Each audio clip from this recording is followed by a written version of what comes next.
So Russia now responding after President Trump called for the U.S. to resume nuclear testing, with the Kremlin saying, quote, all countries are developing their defense systems, but this is not a nuclear test.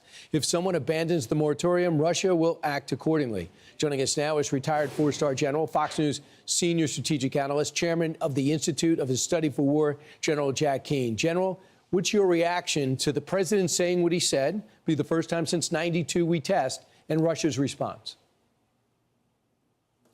Yeah, well, it's been speculation for years, Brian, that, Russia and China are secretly testing nuclear warheads. Whether that's a fact or not remains to be seen. I mean, certainly Trump, our president, gets classified information, whether that's a reality or not. But I also think that what's likely happening here is Russia just recently announced that the testing of delivery systems, a cruise missile and an underwater drone, not the warhead, the delivery systems of a potential warhead itself.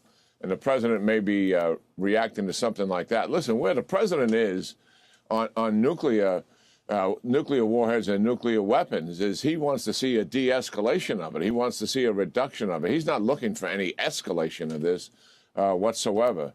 And, he's attempted to bring China and Russia together to work towards that end, and China has stiffed that process entirely. And as we all know, Russia is increasing their nuclear weapons, particularly their tactical nuclear weapons. So I think more to follow on here on the pathway ahead. President says, I give it a 12 out of a 1 to 10 scale. His meeting with President Xi. They didn't really bring up Taiwan. I know that's a big focus of our war games and our worries. We got Japan and South Korea to commit to spending more on defense. How would you rate, from what we know, how would you rate the trip? Yeah, I would give it pretty high marks. I mean, the whole trip itself, and also with President Xi. I mean, President Trump walked into that meeting with Xi as the undisputed world's global leader, a position that President Xi has stated time and time again that they want to replace the United States as the world's global leader. And there's no doubt that President Trump has his wind at his back in this thing. Look at China's partner, a major partner in Iran, has been set back for years by Israel and the United States. And look at Russia. And they're in their fourth year of the war. They haven't taken a major city since 22. They've gained 0.6% in the last year. They're taking over 1,000 casualties a year. This last offensive has failed to accomplish any of its objectives. Their economy is tanking, and now they're getting sanctions imposed on them. And also, President Trump is upgunning Ukraine militarily. So Russia is in a much more weakened position than what took place almost 3 or 4 years ago when they decided to form this partnership. Look at it now. So, yes, I think major accomplishments here. They've been noted certainly here on Fox for the last 24 hours. The one thing I would say about the temporary truce here and the reduction in the tensions, President Xi in the past has failed to come through with his promises, much like Putin. Fentanyl, 7 years ago, made a deal to reduce it. Didn't happen.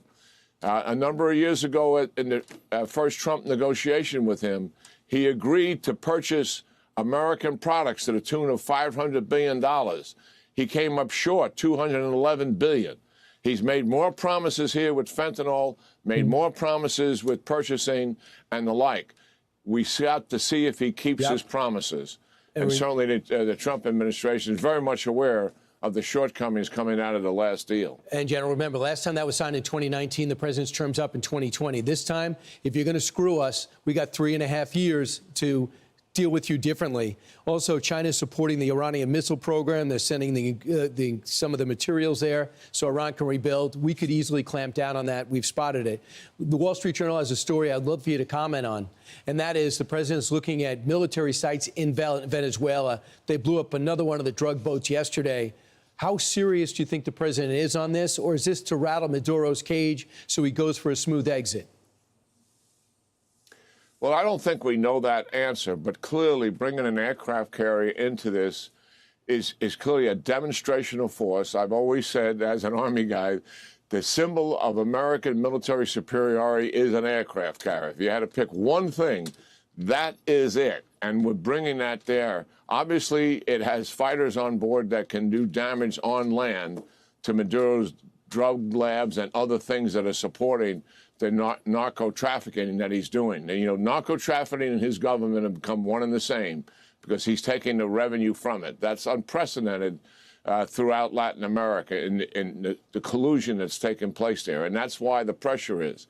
I think the pressure is on the people supporting Maduro, the elites, putting this kind of pressure on them, saying, why do we continue to support this guy when he's bringing all of this down on us? And obviously we're going to start losing the revenue as a result of his association with the narco traffickers. Whether he actually uses the fighters to take down the drug labs itself remains to be seen. We don't know the answer to that. But that certainly is something that he's threatening, and certainly he would like to see these elites force Maduro out of power. I don't think there's any plan here to conduct a physical regime change, which would obviously be a military invasion of Venezuela. But certainly the president would accept, and his team, the elites moving Maduro out of there to some kind of transition. And I think that is one of the objectives that the CIA is also trying to achieve by undermining this regime inside the country. And General, as you've always told me, one of the big things is not only are they a dictatorship and hostile to us, but they have their arms open to Iran, to Russia, and to China. Right now, and that's a very rich country. That has a lot of resources in that country, and the president does not want to tolerate it anymore. Thanks so much, General. I appreciate it. Want even more Fox News on YouTube? Become a Fox News Patriot today. Click join to find out how.